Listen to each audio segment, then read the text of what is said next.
12 years ago, my life took a turn I never saw coming. My ex-husband, Mark, 38 at the time, decided that being a father wasn't for him. After 5 years of marriage and 2 kids, he told me he couldn't handle the responsibilities of parenthood and wanted to focus on building his career. He said he felt trapped by family life and needed to be free to reach his full potential. It was like a gut punch. One day, I thought we were a team trying to navigate the chaos of raising a family. The next, I was a single mom with 2 kids under 5, trying to make sense of how everything fell apart. At first, I thought Mark might come around, that he was just overwhelmed by the pressures of parenthood and would eventually realize what he was leaving behind. I held on to a small, foolish hope that he'd wake up one day, see Liam and Ava's faces in his mind, and decide they were worth fighting for. But he didn't. He left without much of an explanation, barely saying goodbye. A week later, I was served with divorce papers. The swiftness of it all was shocking.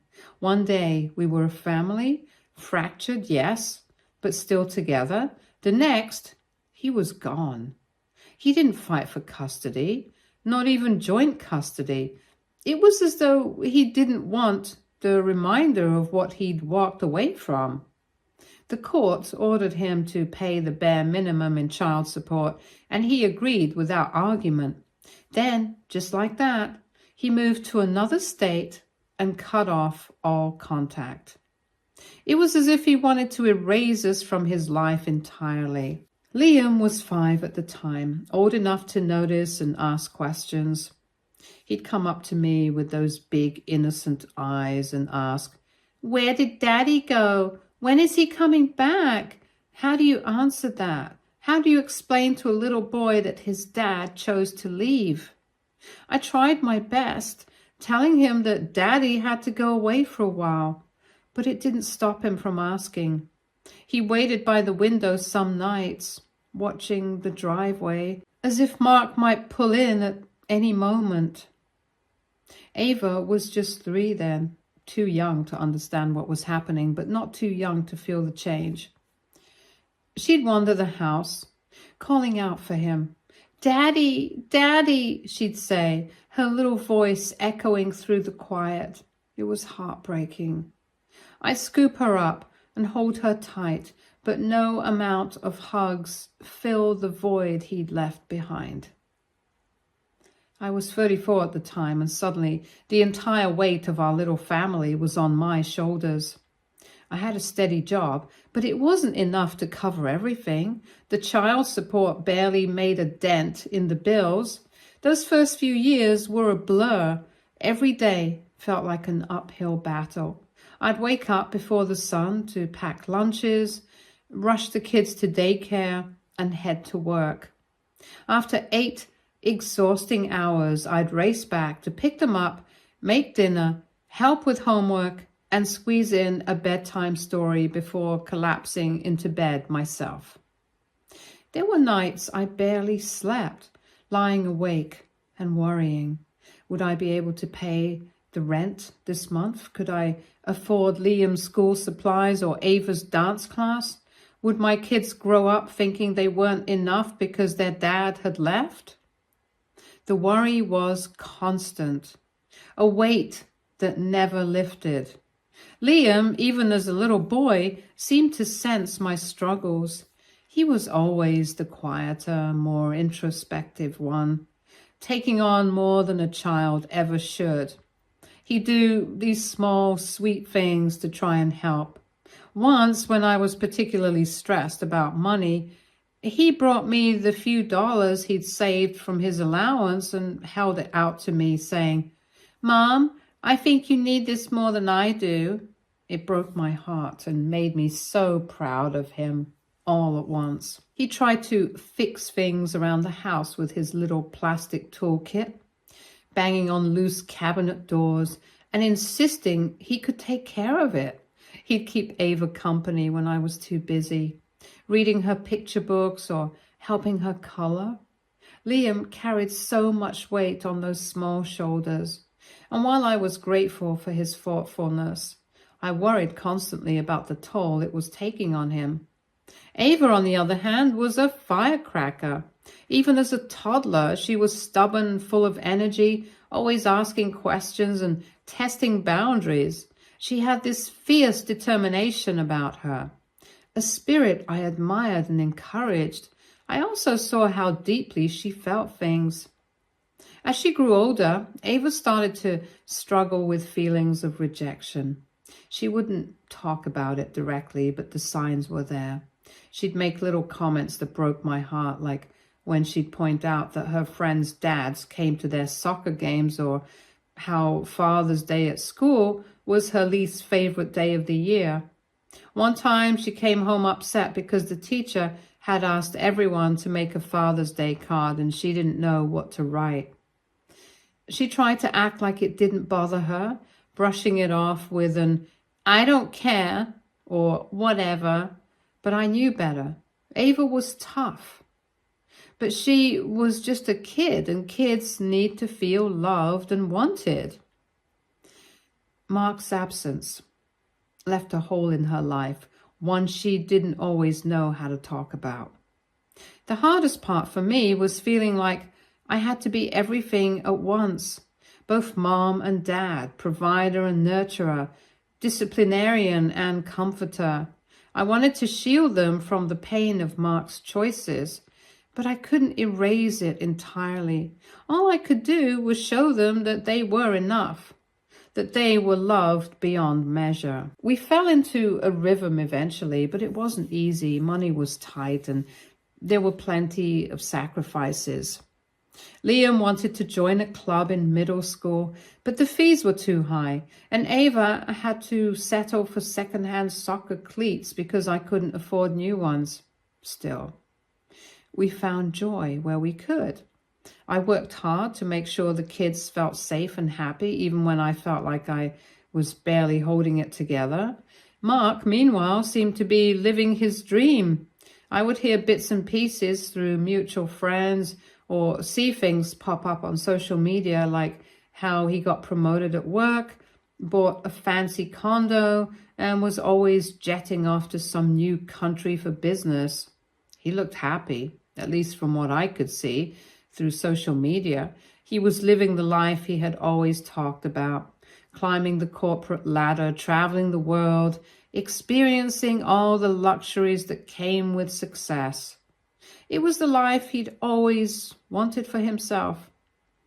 But not once did he reach out to me, not even a birthday message to his kids.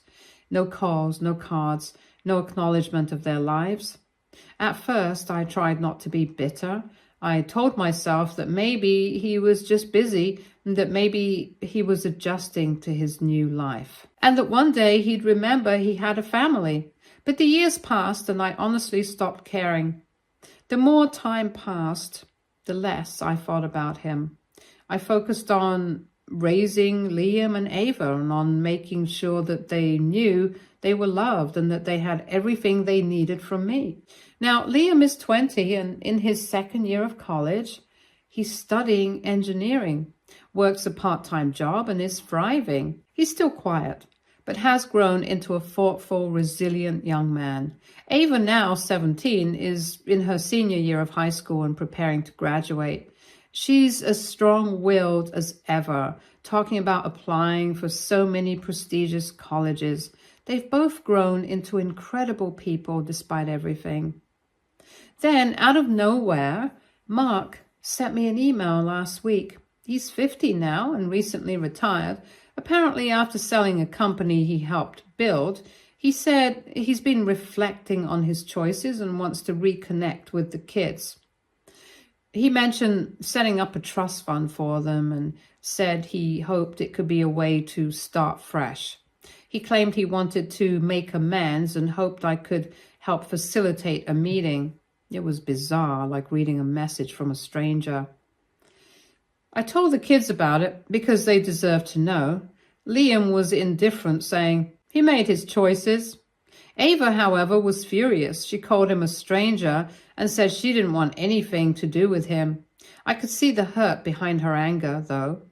It's one thing to feel abandoned, but it's another to have that person suddenly try to come back into your life as if nothing happened. I haven't replied to Mark yet. I don't even know what to say. Part of me wants to tell him exactly how much damage he caused by leaving and how his absence shaped our lives, but another part of me thinks it's pointless. What good would it do? The kids are old enough to make their own decisions, and it's clear they don't want a relationship with him right now. Still, I can't help but feel conflicted. Should I encourage them to at least hear him out? Would it be better for them to have some kind of closure? Or am I opening the door for more pain and disappointment? I'm turning to this community because I don't know what the right answer is. Have any of you been in a similar situation? How did you handle it? I don't want to make the wrong choices for my kids, and I feel like I'm walking a tightrope here. Any advice would mean the world to me. Update 1. Hi guys.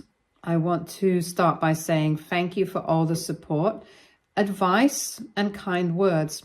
I didn't expect my story to resonate with so many people, and it's comforting to know I'm not alone in navigating something like this. A few of you had questions, and I'll try to answer those as I update you on what's happened since my last post. This situation has been a whirlwind, but the feedback and encouragement here have been a lifeline for me.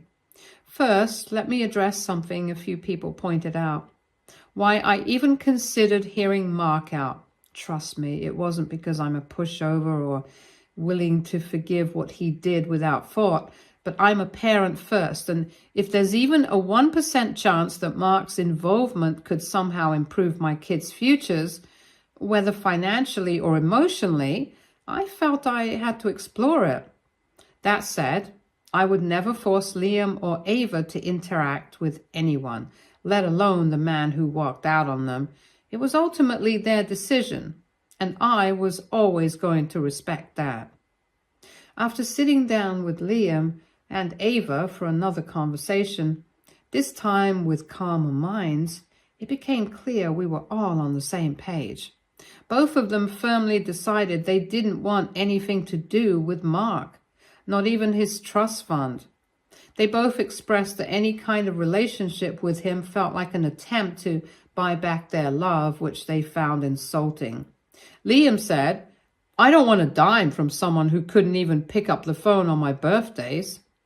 Ava, always fiery, added that accepting his money felt like letting him off the hook for all the years he missed. So I responded to Mark and kept it short and direct, congratulating him on his success and the sale of his company.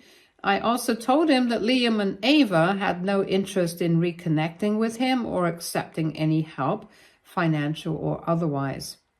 I made it clear that their decision was final and based on years of feeling abandoned. I didn't sugarcoat it. I told him as kindly as I could that while his effort to make amends might be coming from a good place now, it was too late. They had built their lives without him. They didn't feel there was a space for him in them anymore. Hitting send on that email felt more satisfying than I could put into words. Some of you suggested we take the money because, after all, he owed it to us, and while the thought is tempting, I just couldn't do it. I've worked too hard, and Liam and Ava have worked too hard to let him swoop in and throw money at the life he walked away from. It's not about pride. It's about principle. I want my kids to know that we don't need anything from someone who abandoned us. The life we've built is ours, and I won't let his money put a price tag on it. Of course, Mark didn't take the rejection gracefully. He responded with another email, this time a little longer and more emotional. He talked about how he's changed and regrets the choices he made. He said he was lonely and hoped we could all start fresh. He even hinted that Liam and Ava might regret not having a relationship with him one day. Reading his words, I couldn't help but feel angry. Where was this regret when Ava was crying at night, wondering why her dad didn't love her enough to stay? Where was this newfound self-awareness when Liam was struggling with self-doubt, wondering if he wasn't good enough to keep his dad around? I didn't reply. I don't think there's anything left to say. It wasn't just the email that brought up old wounds for all of us. Over the last few days, this situation has stirred up memories I hadn't thought about in years, and I found myself remembering birthdays where the kids made wishes that their dad would come back. I thought about the time Ava wrote him a letter when she was 7, asking why he didn't love her anymore, and how I had to gently explain that we couldn't send it because we didn't even have his address. I thought about all the times I saw Liam quietly watching his friends with their dads, pretending it didn't bother him when I knew it did. For Liam and Ava, it's been a mix of emotions. Liam is mostly stoic and as usual, but I can tell this stirred up some unresolved feelings. He's kept himself busy with school and work, but there's a quietness about him this week that worries me. Ava, on the other hand, has been vocal about how this has dredged up old wounds. She said it feels like Mark is trying to rewrite history by acting like he cares now when he didn't care then. It's hard to see them go through this, but I'm proud of how they've handled it. They're so strong, even when it hurts. On a personal note, I've been reflecting a lot too. I think part of me always wondered what I'd say to Mark if he ever came back. I imagined I'd have this big moment where I'd finally get to tell him everything I'd been holding in. The anger, the hurt, the betrayal. But now that the moment is here, I don't feel the need to say much at all. I think that's what growth looks like. Realizing you don't need closure from the person who hurt you to move on. A few people here shared stories about reconnecting with estranged parents, and I want to thank you for that. It's been helpful to hear different perspectives. For now, I'm focusing on supporting Liam and Ava as they navigate their feelings about this. I've also decided to start therapy for myself again. I used to go years ago, but life got busy and I let it slip. This whole situation has brought up a lot of unresolved feelings I didn't realize I still had, and I think it's time to work through them. To anyone reading this who's been in a similar situation, thank you for your advice and encouragement. This isn't easy, but it helps knowing that there are others who face these challenges and come out stronger on the other side. I'll keep you all updated if anything changes, but for now, we're focusing on healing and moving forward just like we always have. Update 2. Hello, everyone. When I last updated, I truly believed that we were done with this entire situation. Mark had reached out. I'd responded on behalf of my kids and we'd all moved on, or so I thought. Unfortunately, life had other plans and the situation escalated in ways I wasn't prepared for. Mark showed up at our house. Yes, he came unannounced, standing outside and calling out for Ava and me to open the door. Liam wasn't home at the time. He was at work, and I honestly wish Ava and I hadn't been home either. Seeing him standing there was jarring. He looked desperate, and while a big part of me wanted to ignore him, another part felt like I needed to let Ava see for herself the kind of person he was. Against my better judgment, I opened the door. The moment he stepped inside, Mark launched into a flood of excuses and justifications for his past. He claimed that everything he'd done, the years of silence, the focus on his career, the complete abandonment, was all for us. He insisted that he had left to create a better future for Liam and Ava, to give them a life of comfort and privilege. Hearing him say this was almost surreal, as if he had written history in his mind to make himself the hero of a story that didn't exist. Ava stood there, arms crossed, her face blank, but her silence spoke volumes. I could tell she wasn't buying a single word he said, and neither was I. Mark's words didn't match the reality we lived through. He didn't leave to provide for us. He left because he didn't want the responsibilities of a family.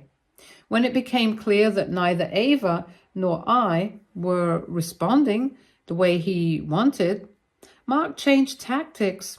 He turned his attention to Ava, softening his tone, trying to appeal to her directly. He started talking about her future, mentioning how he could help her travel the world before she started college. He painted a picture of luxurious vacations, fully funded by him, as if that would be enough to make her forget the years of neglect.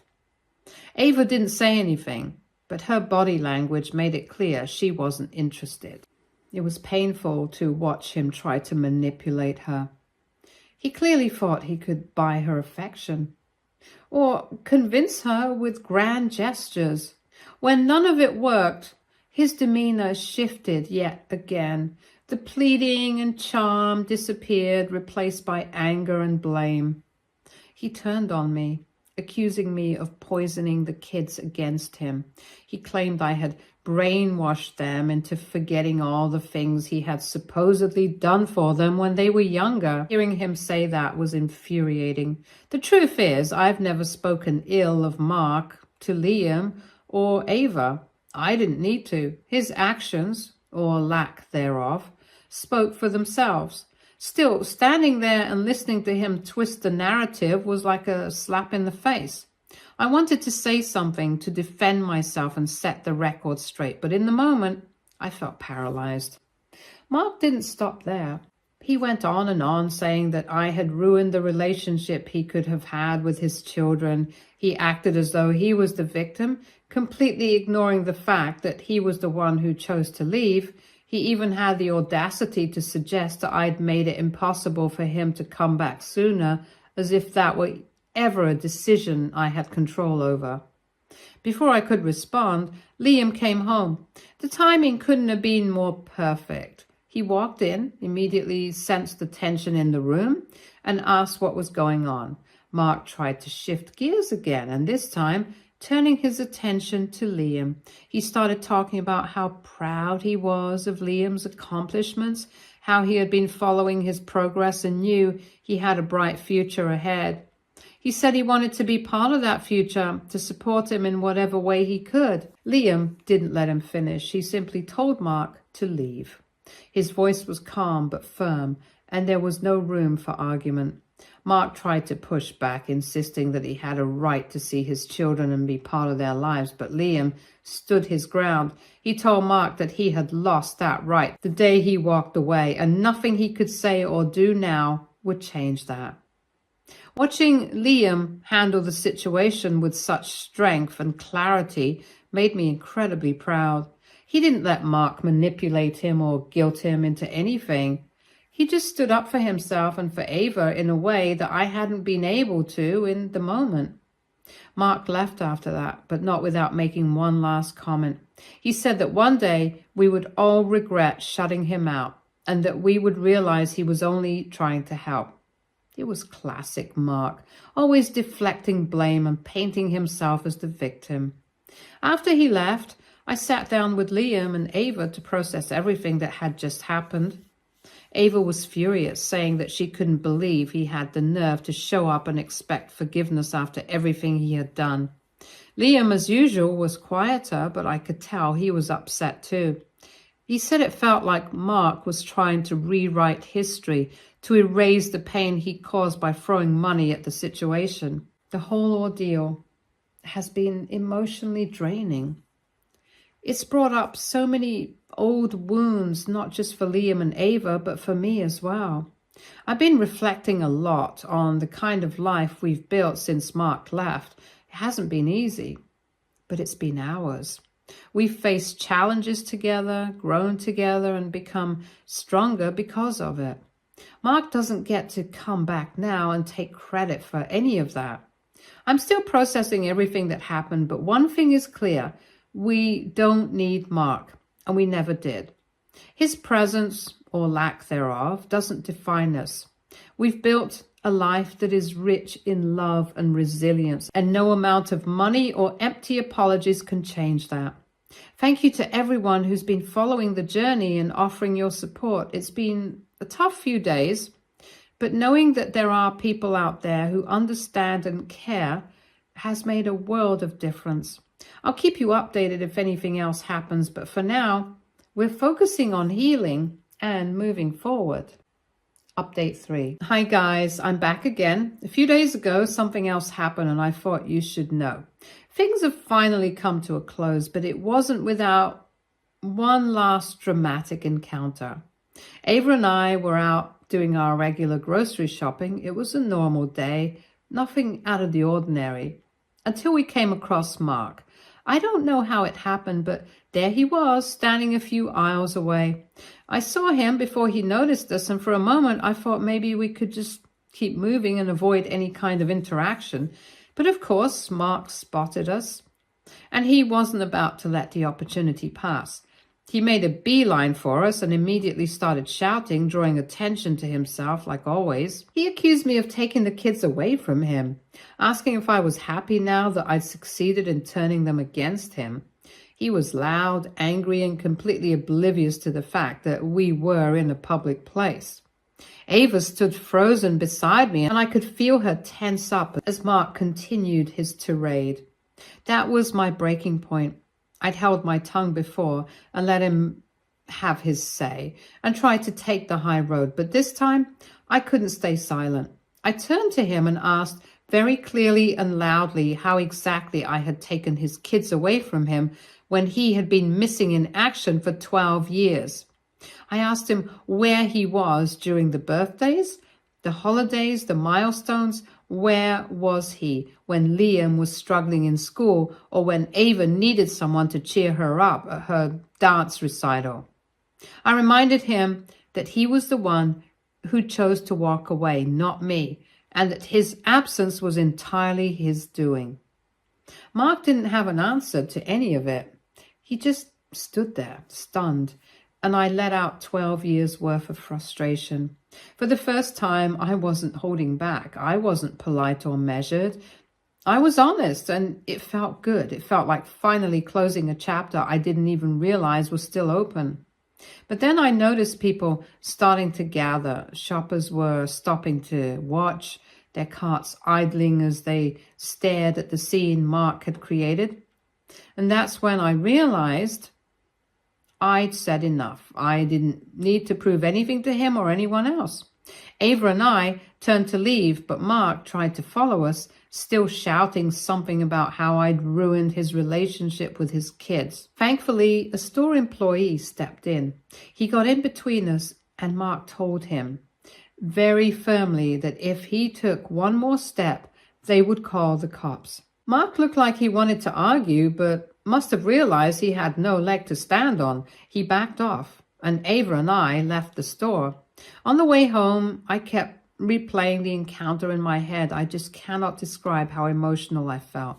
A little bit of relief, anger, sadness, and even a bit of guilt for losing my temper in public. Ava was quiet for most of the ride, but when we got home, she told me she was proud of me for standing up to him.